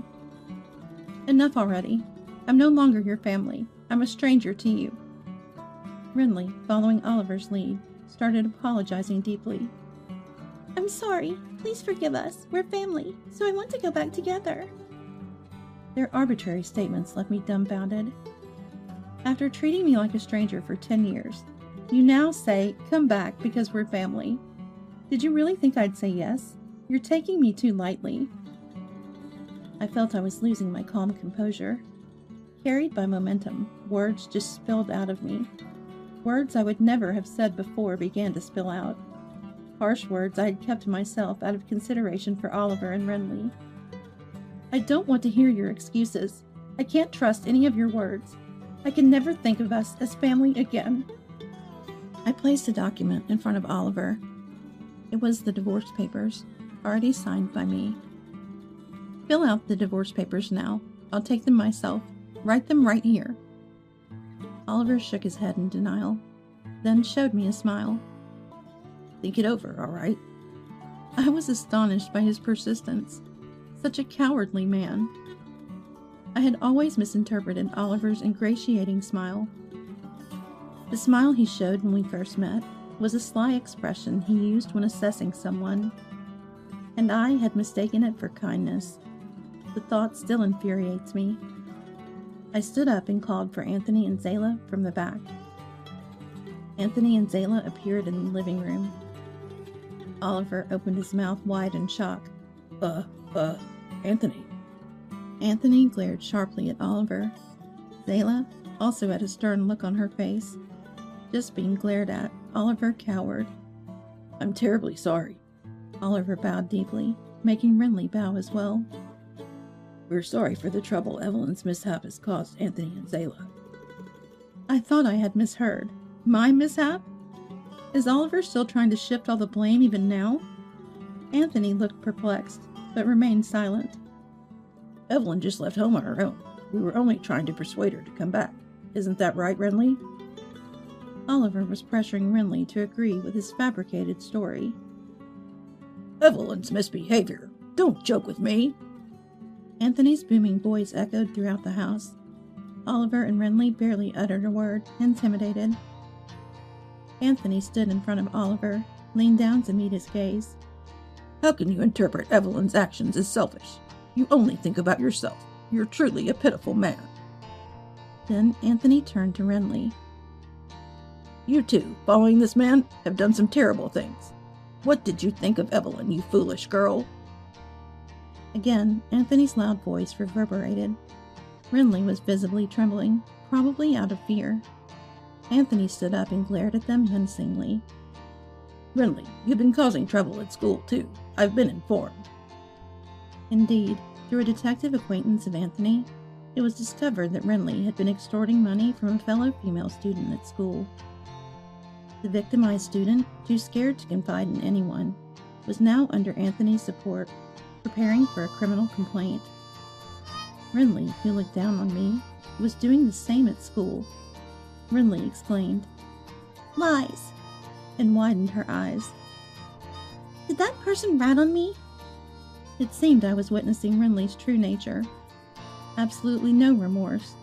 She's only thinking about getting out of this situation. And you, Oliver, you've been embezzling company funds. This was also uncovered by the detective's investigation. Oliver had been fabricating business trips. I had hired the detective to bolster my divorce case, but they unearthed some shocking facts about the two. Why? How could you know that? Was it that person? Oliver reacted just like Renly. No remorse, too stubborn. Punishment from me alone won't suffice. They must face societal repercussions too. Zayla then spoke up. Well, this conversation is over. Please sign the divorce papers and leave this house as soon as possible. Oliver, while shedding tears, muttered, I don't want to, but seemed to resign himself after Anthony forced a pen into his hand. He sat down and signed the divorce papers. I glanced at the clock. It was almost 7 p.m. The last train was at 7:30 p.m.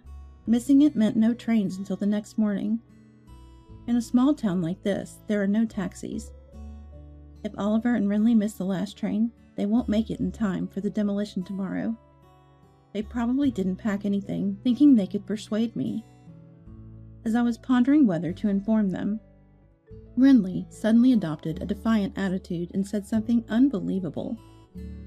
But you initiated this divorce. Dad, you should get alimony from the divorce court. Had Renly become defiant after being exposed? Anthony and Zayla looked shocked. It's impossible. What you've done is essentially domestic violence, a crime. Renly, momentarily taken aback, but still defiant. Prove it then, she retorted. I placed a journal on the table. This is the diary I started writing since I got married. Renly glared at me with disdain. How could you have any proof without a mobile phone or computer? You seem unaware that a diary can be significant evidence. Evidence isn't limited to videos, audio, or photos. Renly was visibly stunned. That's right. Even the lawyers acknowledged it. This diary is substantial evidence. Oliver and Renly seemed resigned, their heads drooping. I exaggeratedly checked my watch. The last train is left. You won't be able to return home today. Zayla also looked at Oliver and Renly with a composed face. That's true. There are no taxis around here, and I wonder if there's even a decent hotel. Now that we're done here, please leave immediately. Oliver and Renly were ushered out like they were being chased away. They probably couldn't believe the last train left so early. Their hurried figures were visible from the second-floor balcony as they headed to the station. Watching their flustered departure, the weight in my heart dissipated. Some cleanup remained, but it felt like it was over. Missing the last train, Oliver and Renly couldn't find a taxi and ended up walking about an hour to a hotel. The next day, they managed to salvage only their clothes from the house, which was undergoing demolition. Actually, the contents of the house, including furniture, appliances, and my belongings, were temporarily stored in a warehouse, but I didn't tell Oliver and Renly. Later, the lawyer informed me that the divorce was finalized, including the settlement for compensation from the divorce court. Oliver was reluctant to pay, but pressure was applied to his company, and he agreed to the payment. Based on the detective's report, Oliver was fired for embezzlement. Renly, involved in a police case, was expelled from high school, let alone going to university. Jobless Oliver could only rent an old, cramped apartment far from the station. There he lived with Renly, who had dropped out of high school. Renly shifted all the blame to Oliver, and they constantly fought, as the detective reported. Having quit my part-time job at the real estate, I was contemplating my next move. When Anthony suggested I help with the family business and employed me in his resort property management company. The resort setting is a big change from city life, surrounded by nature, providing a refreshing change of scenery. I also started keeping a dog, so I don't feel lonely living alone. For now, this dog is all the family I need. I'm planning to live leisurely, just me and my dog. Low-educated women are practically strangers. The girl brought home by my eldest son was a young lady who grew up in a family that excessively valued educational background. Apparently, a high school dropout mother is not needed. I wasn't invited to the wedding ceremony, nor was I informed about their new home. As I grieved over being separated from my son, a resume arrived for me. My name is Susanna Wisdom. I turned 55 this year. My husband passed away 5 years ago, and now I live with my eldest son. We've always been a dual-income family, but now I've taken over my husband's job. I have 2 sons, Adolf and Theo. My eldest, Adolf, still lives at home, while Theo went abroad for university and continued there for graduate studies. Recently, Adolf got a girlfriend and seems to be planning to introduce her to me soon. If she becomes Adolf's wife, I have fulfilled my responsibility. I hope they could live with me since there's spare room, but I can't decide this alone as his wife's opinion matters too. Adolf announced on Friday night that he's bringing his girlfriend home this Sunday. I wish you'd told me something this important sooner. Adolf scratched his head at my words. He had wanted to introduce me earlier, but she seemed hesitant, and Sunday's plan was made abruptly. Adolf chuckled helplessly about her whimsical nature. I don't want to upset him further, so I compromised. I'm just glad that I don't have urgent work on Sunday. All right, Sunday it is. Let me know the time when you find out. When I said this, okay, Adolf nodded. I looked up, feeling his gaze on me. Anxiety was written all over his face. Is there anything else worrying you? With difficulty. I have a favor to ask, Adolf began. His serious tone made me brace myself. I feared it might be a shotgun marriage. Please don't mention your education or past to her. I relaxed a bit, but then pondered. Could my background cause a problem? Is there a reason? It might sound strange, but Adolf sighed softly and explained. It seems his girlfriend comes from a family that overly emphasizes educational background. Adolf, being a graduate of a renowned state university, is considered elite, and Theo's success isn't an issue. The problem, according to Adolf, is my education. Even before they get married, I feel a little bad that it's such a hassle.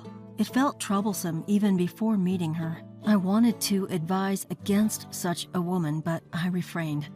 I always strive to be a generous mother. I understand. I won't bring up education or work, so bring her with confidence. Adolf smiled, relieved at my words. He seemed to care deeply about her, maybe even sees her as a potential wife. For my son, I can endure a little inconvenience. I thought this at the time.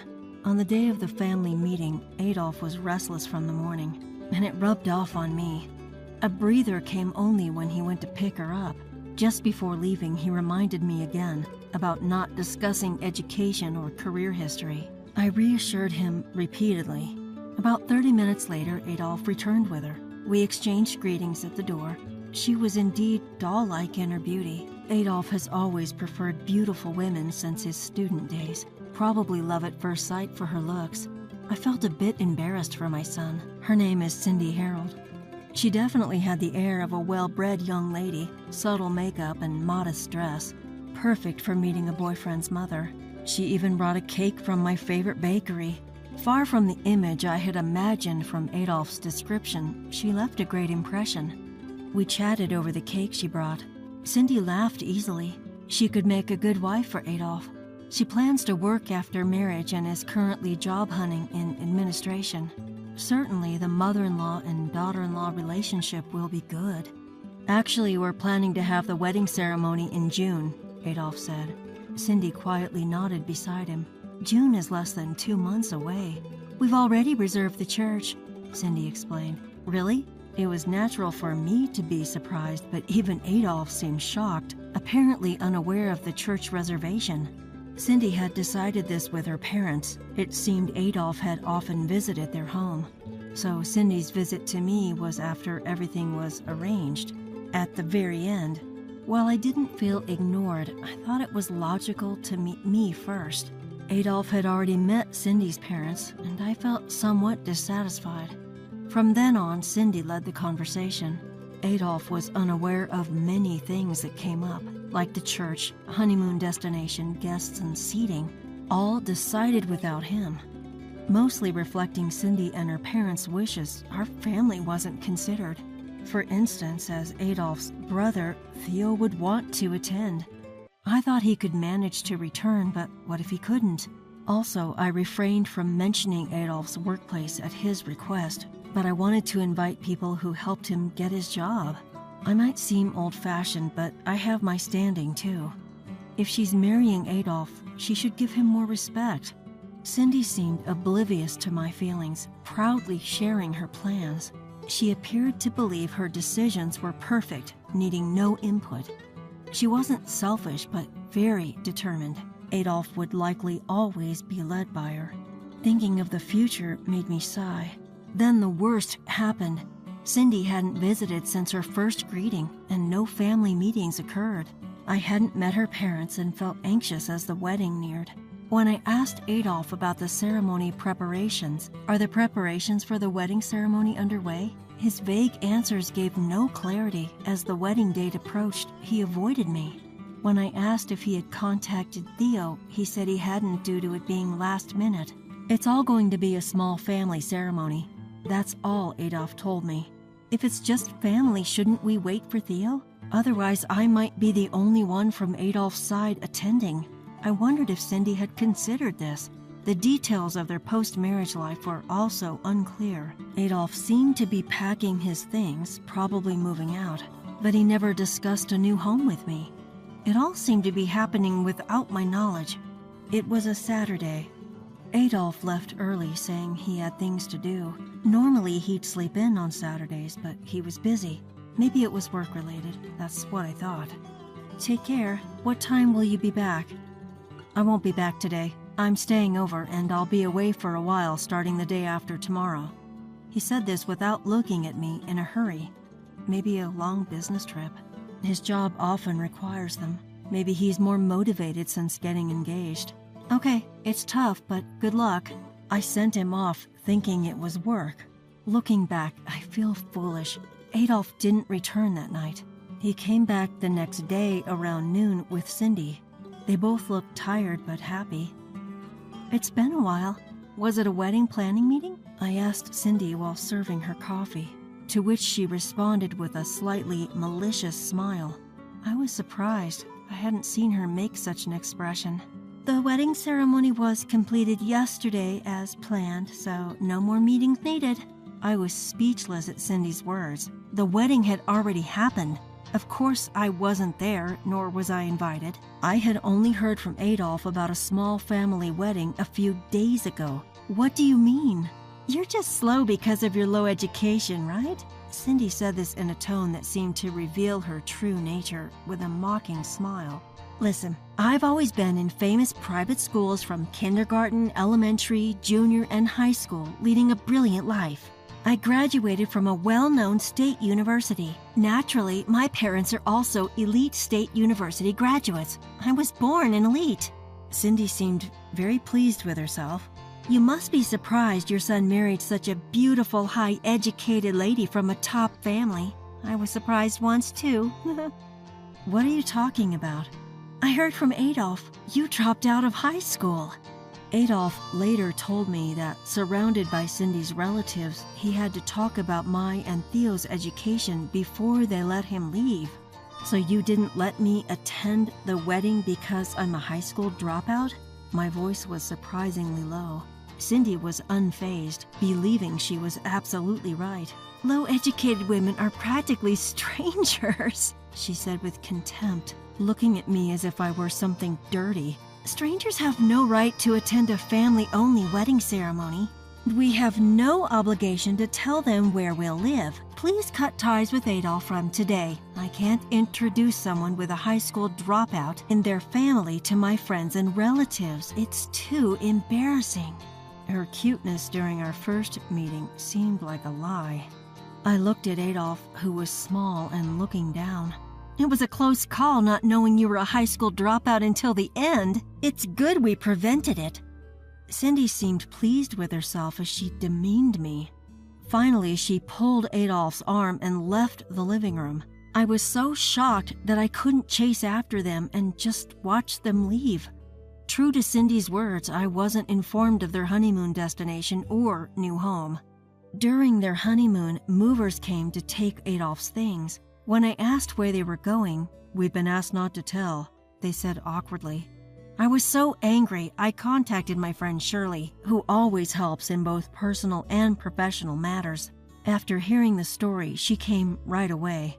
Seeing my empty house after Adolf's things were removed, I told her everything, including not being informed of the wedding or their new address. After calmly listening, "It must have been tough, but I have thought of a way to get back at her," she said.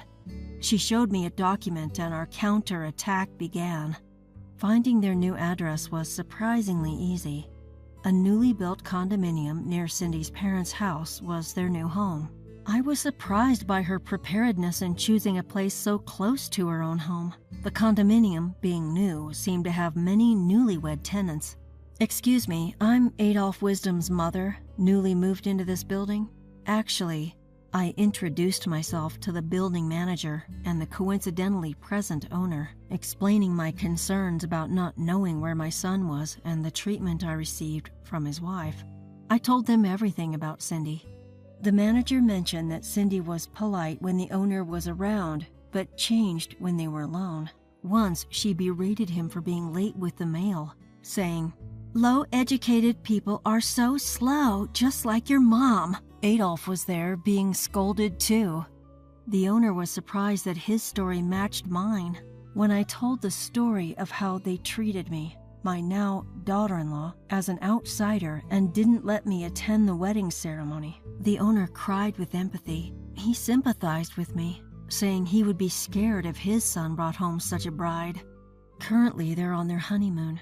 Their return from a blissful trip will likely not be as pleasant. There's been no contact from them even around the time they should have returned. Adolf seems to have changed his number, and I couldn't reach him.